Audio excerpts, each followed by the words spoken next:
Snapbaby TV kembali lagi masih bersama saya Ricky Amelia, tentunya masih di obrolan kesehatan, masih bersama narasumber saya. Ini ada Bapak Dr. John Henry Nurdan MKes. Tadi kita sedang berbincang-bincang ya Pak ya, mengenai stunting, juga mengenai pentingnya ini persiapan di 1000 hari pertama kehidupan. Pak, tadi kalau untuk kita berbicara mengenai angka stunting dulu ya Pak ya, di Bengkulu. Tadi kan ada 5 kabupaten yang angka stuntingnya ini meningkat. Nah, ini penyebabnya apa Pak setelah dilihat ataupun diteliti? Ya, kalau ini kan angkanya angka survei ya, Snapbaby TV ya. Jadi kalau di stunting itu ada 3 sumber data besar. Itu mungkin supaya tidak ada salah pemahaman ya. Satu, SSGI, itu survei status gizi Indonesia, itu dilakukan survei, artinya acak. Misal di satu wilayah diacak, tidak di satu tempat oleh si penelitinya. Maka diambil titik-titik spot. Mungkin pada titik-titik spot tersebut didapatkan hasil yang cukup tinggi. Nah, ini untuk menggambarkan indikator pencapaian daripada kinerja pencapaian penanganan stunting oleh pemerintah. Jadi ini kalau data SSG itu hanya bagaimana pemerintah melihat upaya yang dilakukan oleh pemerintah kabupaten kota maupun provinsi di Bengkulu ini, upaya dalam mengatasi stunting. Nah, ada data satu lagi yang selama ini dipakai, itu kalau bahasa orang itu by name by address, artinya alamatnya ada, namanya ada jelas, kepala keluarga jelas, itu EPPGM. Jadi EPPGM itu aplikasi yang digunakan oleh teman-teman kita di puskesmas. Nama kepanjangannya itu elektronik pencatatan dan pelaporan gizi berbasis masyarakat. Nah, ini biasanya dipublish di bulan Februari Agustus. Nah, itu kalau angka di EPPGM kita Bengkulu kecil. Jadi itu menunjukkan bahwa ada orangnya, ada alamatnya, dan yang dilakukan oleh orang-orang kesehatan selama ini ada melakukan intervensi. Misalnya kalau anaknya kurang gizi, maka diberikan pemberian makanan tambahan. Jelas, si Badu di desa A kita berikan makanan tambahan. Contoh seperti yang saat ini ya, yang dilakukan oleh pemerintah, bagaimana ada di beberapa daerah itu program kayak arisan telur gitu, pemberdayaan masyarakat. Ada juga pengolahan bahan-bahan makanan yang unsur nabati. Misalnya seperti ada gerakan tuh yang seperti di Bengkulu Utara itu, gerakan gemar makan sayur dan buah. Nah, jadi ada juga misalnya gerakan-gerakan di mana mereka arisan telur setiap bulan, itu gantian, mungkin 30 butir per ibu. Itu juga membantu dalam bentuk protein hewani yang harus dilengkapi oleh seorang ibu hamil. Ya, begitu Mbak Kiki. Oke, benar Pak. Kalau untuk kesehatan lingkungan ini berpengaruh juga nggak sih Pak untuk pencegahan stunting? Betul. Jadi kalau aspek kesehatan lingkungan Mbak Kiki ya, ini besar sekali pengaruhnya. Dan ini sudah terbukti di berbagai kajian dan riset bahwa kesehatan lingkungan ini merupakan faktor sensitif namanya ya, yang menyebabkan terjadinya stunting. Kenapa lingkungan ini menjadi hal yang penting? Biasanya kalau masyarakat kita di kampung itu, mereka sudahlah tempat pembuangan air limbahnya juga berdekatan dengan sumur, sudah juga mungkin tempat BAB-nya, buang air besarnya juga dekat dengan sumur, sehingga jarak yang aman itu tidak diperhatikan. Sehingga yang terjadi apa? Sanitasi lingkungan juga tidak baik, air yang diminum tidak bersih dan aman. Ini kata kunci bersih dan aman, bukan hanya bersih saja, aman. Setelah itu lingkungan itu dari mulai mungkin rumahnya ya, rumahnya itu ventilasi udaranya nggak ada, mungkin pencahayaan kurang. Ini bisa menyebabkan terjadi stunting itu juga. Jadi dari aspek variabel di luar variabel kesehatannya. Nah, ini justru seperti yang saya sampaikan ke Mbak Kiki tadi sebelum acara dimulai itu ya, 70% menyumbang terjadinya stunting, Mbak.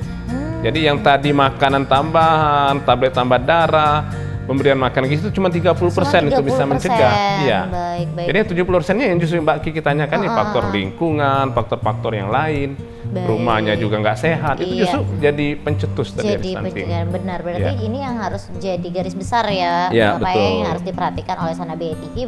Berarti bukan hanya faktor internal nih Pak, tapi eksternal juga harus diperhatikan. Mungkin vitaminnya terus dikonsumsi, untuk tambah darah juga selalu dikonsumsi, tapi ternyata ini kesehatan lingkungannya tidak diperhatikan. Jadi ini bisa menjadi penyebab terjadinya stunting. Gitu. Pak, tadi kan sempat disampaikan bahwasanya sekarang tuh gencar-gencarnya untuk pencegahan stunting ya Pak ya, karena kalau sudah terjadi stunting ini akan sulit seperti itu. Jadi apakah stunting ini tidak bisa disembuhkan atau seperti apa Pak? Ya, jadi terima kasih, ini mungkin pertanyaan yang penting ini ya Mbak Kiki ya, supaya masyarakat kalau stunting itu bahasanya sembuh tidak ya. Jadi makanya nih Snapbaby TV ini bukan menakuti ya. Jadi berdasarkan kajian riset, ini bukan kata saya, berdasarkan hasil kajian dan riset, bahwa kalau anak sudah terjadi stunting itu sulit sekali untuk mengembalikannya untuk tidak stunting. Nah, tetapi bagaimana upaya yang perlu dilakukan? Pertama, upaya-upaya anak itu kan terpantau stunting itu setelah dia usia 2 tahun, Mbak. Nah, jadi itu kan upaya yang masih bisa kita perbaiki secara fisiknya. Benar. Misalnya setiap anak itu diberikan makanan tambahan yang betul-betul bergizi. Itu upaya-upaya. Yang kedua, hindari anak itu supaya tidak terjadi sakit. Misalnya kalau dia sakit, obati. Terus misalnya lingkungannya juga diperbaiki. Jangan sampai anak tadi hidup dalam lingkungan yang tidak sehat. Rumahnya, sanitasi lingkungannya juga. Terus pola konsumsi airnya juga harus dijaga. Nah, jadi yang ada itu adalah bagaimana anak itu tidak lebih parah lagi kondisinya. Jadi kalau istilah sembuh, kan ini bicaranya dia panjang badan, tinggi badannya, tidak sesuai umurnya. Itu agak sulit diatasi. Itu berdasarkan kajian para ahli juga ya. Tetapi upaya kita adalah bagaimana anak tersebut dia bisa hidup dengan baik, bisa juga berinteraksi dengan baik dengan lingkungan dengan cara dijaga terus itu, dipantau terus oleh petugas kesehatan. Kan efek stuntingnya tidak parah ya? Tidak parah, supaya tidak lebih parah lagi, ya betul. Oke, baik. Pak, berarti tadi kita belum menanyakan nih Pak, untuk gizi ibu hamil nih. Tadi mungkin kita mundur sedikit ya, untuk gizi ibu hamil, untuk pencegahan stunting ini sendiri. Apa saja sih Pak sebenarnya yang perlu diperhatikan untuk gizi-gizi ibu hamil? Vitamin apa yang penting betul. atau zat-zat apa saja yang seharusnya dikonsumsi oleh ibu hamil untuk mencegah terjadinya stunting? Ya. Jadi kalau pada ibu hamil itu yang penting itu ada unsur-unsur asam folat ya. Ada unsur-unsur gizi karbohidrat yang cukup, protein hewani yang cukup. Jadi caranya gimana? Jadi ibu-ibu itu paling tidak mengkonsumsi sayur, buah ya, juga lauk pauk. Bahasa kita kalau selama ini sering di masyarakat menu seimbang lah ya.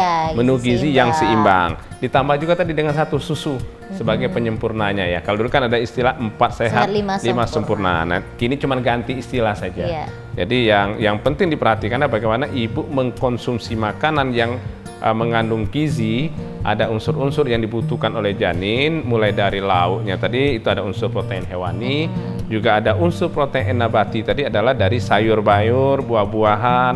Itu penting karena tubuh ibu tuh butuh vitamin C, butuh vitamin B1, butuh vitamin A dan lain sebagainya. Dan ini penting pada ibu hamil itu supaya anak yang dilahirkan ini nanti anak yang betul-betul sehat dan tidak terjadi stunting. Baik, nah itu mungkin apa yang harus dikonsumsi dan juga sekali lagi ini pentingnya untuk memperhatikan juga lingkungan ibu hamil. Lingkungan ibu hamil tadi. Seperti apa? Betul. Baik, Bapak ini sebagai Ketua Umum Pengda IAKMI, Pak, mungkin pertanyaan terakhir Pak mengenai mungkin apa saja nih upaya-upaya dari IAKMI sendiri nih untuk pencegahan stunting yang ada di Provinsi Bengkulu. Ya, terima kasih Mbak Kiki. Jadi kita melalui organisasi Ikatan Ahli Kesehatan Masyarakat Indonesia bersama-sama dengan organisasi profesi lainnya juga dengan pemerintah daerah baik yang ada di provinsi, kabupaten, juga dengan BKKBN yang ditunjuk sebagai koordinator untuk penanganan stunting. Kita pernah sudah terlibat di struktur kepengurusan untuk tim penanganan stunting tingkat provinsi dan kabupaten. Nah, di bidang apa? Di bidang perubahan perilaku sama riset dan kajian. Jadi teman-teman kita yang ada di IAKMI ini kebetulan banyak dosen dan juga banyak juga praktisi. Jadi lebih kepada upaya-upaya dalam bentuk kerjasama kepada pihak-pihak yang berkaitan langsung dengan program penanganan stunting. Berarti pencegahan untuk stunting ini sendiri di Provinsi Bengkulu luar biasa. Luar biasa ya, melibatkan semua stakeholder. Benar, dari organisasi IAKMI sendiri, pemerintah juga sangat memperhatikan tentunya. Baik, Bapak terima kasih ya Bapak hari ini terima sudah kasih Mbak Kiki bersama saya. Mungkin terakhir Pak ada pesan-pesan untuk Sanak BTV secara singkat saja Bapak, silakan Pak.